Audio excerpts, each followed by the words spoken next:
Teknik Elektro, Prodi D4 Teknik Telekomunikasi. Di video kali ini saya akan menjelaskan apa itu firefighting. Firefighting yaitu definisi api. Api adalah bahan bakar dalam bentuk padat, cair, gas yang memiliki titik nyala dari pemantik dan udara oksigen yang menjadi nyala api membesar. Kebakaran adalah api yang tak terkendali, yaitu bahan bakar, suhu panas, titik nyala, dan udara O2. Adapun tujuan dari firefighting yaitu yang pertama mengenal bahan dan isi, yang kedua menggunakan dengan efektif, yang ketiga menciptakan rasa peduli yang sesama manusia. Pengertian apar. Apar adalah alat pemadam api berbentuk tabung berisi bahan kimia yang ringan, dijinjing atau mudah dibawa dan mudah dioperasikan oleh satu orang berukuran 0,5 sampai 16 kg. Klasifikasi kebakaran. Kelas A, kebakaran pada benda padat kecuali logam, kayu, kertas, karet, dan lain-lain. Kelas B, kebakaran pada benda cair dan gas, bensin, solar, minyak, tanah, LPG, LNG, dan lain-lain. Selanjutnya, kelas C, kebakaran pada peralatan listrik, tenaga, bertegangan.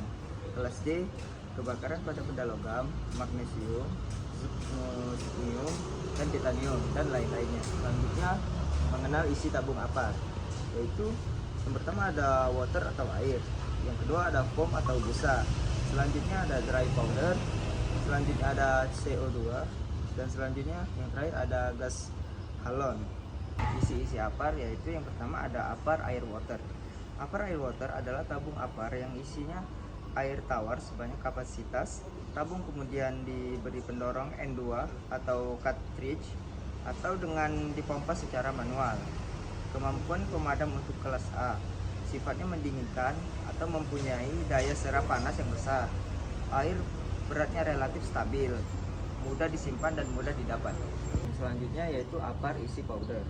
Adalah tabung apar yang diisinya powder, kemudian ditekan dengan N2 atau cartridge. Yang pertama, powder kimia reguler adalah tepung kimia yang efektif untuk memadamkan kebakaran jenis kelas B dan kelas C. Powder kimia multiporse adalah tepung kimia yang efektif untuk memadamkan kebakaran kelas A, B, dan C. Selanjutnya yang ketiga, powder kimia special dry powder. Powder kimia adalah tepung kimia yang efektif untuk memadamkan kebakaran khusus kelas D saja. Selanjutnya ada isi apar yang ketiga, yaitu apar CO2. CO2 dipakai untuk memadamkan kebakaran, mempunyai keuntungan sebagai berikut. Yang pertama, mudah menyebar ke seluruh area kebakaran. Yang kedua, tidak menghantarkan listrik. Yang ketiga, tidak meninggalkan residu. Yang keempat, berat jenis CO2 1:5 kali berat udara. Dan yang terakhir, efektif untuk kebakaran kelas B dan kelas C. Selanjutnya, apar yang memiliki busa atau foam, yaitu adalah tabung apar berisi larutan kimia yang diberi tekanan N2 atau sistem pencampuran dua kimia yang membentuk gelombang busa di dalamnya bermuatan. Yang pertama, bermuatan CO2 sebagai pendorong, kemampuan pemadam api kelas A dan kelas D. Foam menutup benda dan mendinginkannya. Dua cara terbentuk apar foam, yaitu yang pertama ada busa kimia dan yang kedua ada busa mekanik. Apar isi halon. Gas halon menggunakan liquid streaming agent dengan N2 sebagai propelennya, mempunyai kelebihan sebagai berikut. Yang pertama, tidak meninggalkan residu. Yang kedua, berat jenis halon 5 kali berat udara. Yang ketiga, tidak menghantarkan listrik. Yang keempat, dapat memadamkan kelas B dan kelas C. Menurut Kapres RI tahun 23 tahun 1992 mengenai penggunaan bahan klorofluorokarbon atau CFC, bahwa mulai tanggal 1 Januari 1997 tidak boleh digunakan lapisan ozon.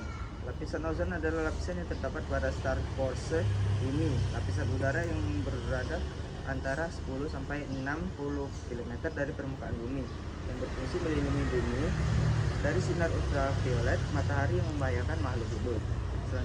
Selanjutnya pemasangan dan penempatan apar. Yang pertama, ada pada posisi yang mudah dilihat, dicapai, diambil, dilengkapi dengan tanda pemasangan.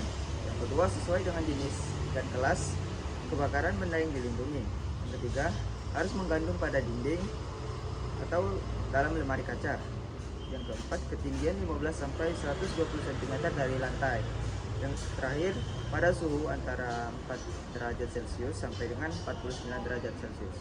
Selanjutnya yaitu alat pemadam api ringan. Harus siap pakai pada waktunya. Jenis dan ukuran sesuai, mudah dilihat dan mudah diambil, kondisi baik, setiap orang dapat mengoperasikan dengan benar dan tidak membahayakan dirinya serta orang lain. Adapun kegagalan pada apa? Yaitu yang pertama, dia tidak sesuai. Yang kedua, ukuran tidak sesuai. Yang ketiga, macet atau tidak berfungsi. Yang keempat, salah penempatan. Yang kelima, petugas belum ditunjuk dan tidak terampil. Selanjutnya, tidak bertekanan atau bocor. Yang terakhir, mengumpal atau menunda review. Sekian penjelasan firefighting dari saya. Saya akhiri. Wassalamualaikum warahmatullahi wabarakatuh.